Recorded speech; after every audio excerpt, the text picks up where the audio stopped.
DIY et ce sera un family DIY et on va customiser un coussin de façon très tendance et on pourra faire la même chose pour les filles, pour les garçons. On adaptera en fonction des idées, des envies. Donc j'espère que ça va vous plaire et c'est parti. On va décorer un coussin ou plutôt sa housse. Ici elle est blanc cassé. On a pris de la corde de la même couleur pour créer un ton sur ton et pour le contraste on a choisi de la laine noire.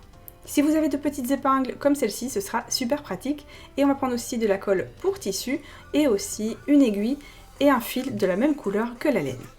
Pour commencer, on va créer 4 pompons identiques et pour ça je vais tourner la laine autour d'un petit morceau de carton.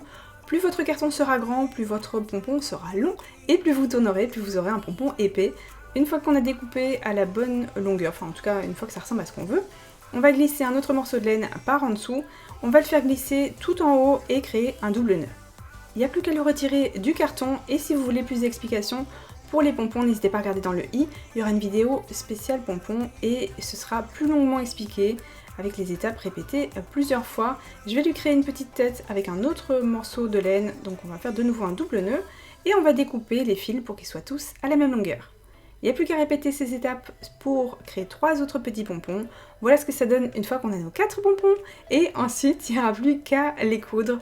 Au niveau des extrémités, nous on a choisi de les coudre parce qu'on aura un résultat qui durera plus longtemps dans le temps. Donc une fois qu'on a cousu, on retire les morceaux de laine qui dépassent.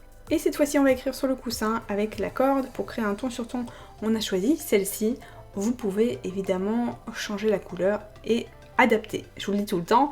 On va écrire et s'aider avec de toutes petites épingles pour pas que ça laisse de marque. Ce sont les épingles pour les sequins et c'est vraiment très pratique. Par contre à refaire, j'aurais pas créé un D majuscule parce que je trouvais que c'était beaucoup trop long, c'était pas nécessaire et puis ça prenait trop de place sur la housse de coussin. Mais bon, je le trouve quand même très joli. Une fois que c'est fait, on a pris de la laine et ensuite on a créé une forme de flèche. Alors la laine, c'est pas super pratique pour ce genre de choses parce qu'on a tendance avoir la laine qui colle au doigt. Donc n'hésitez pas à utiliser de la corde de nouveau pour créer ces étapes-ci. Si vous avez de la corde noire ou d'une autre couleur, ce sera parfait.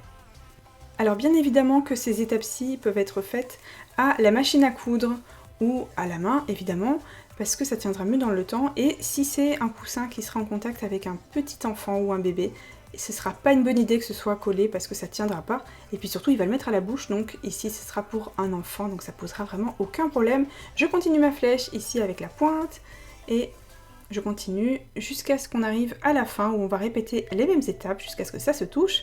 On va créer en haut des dessins beaucoup plus simples et ce sera donc des formes de chevrons.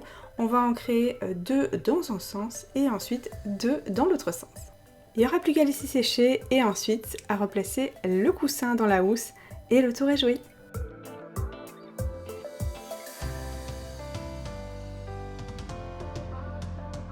Et voilà, cette vidéo est terminée, j'espère qu'elle vous a plu. Si c'est le cas, pensez à la liker.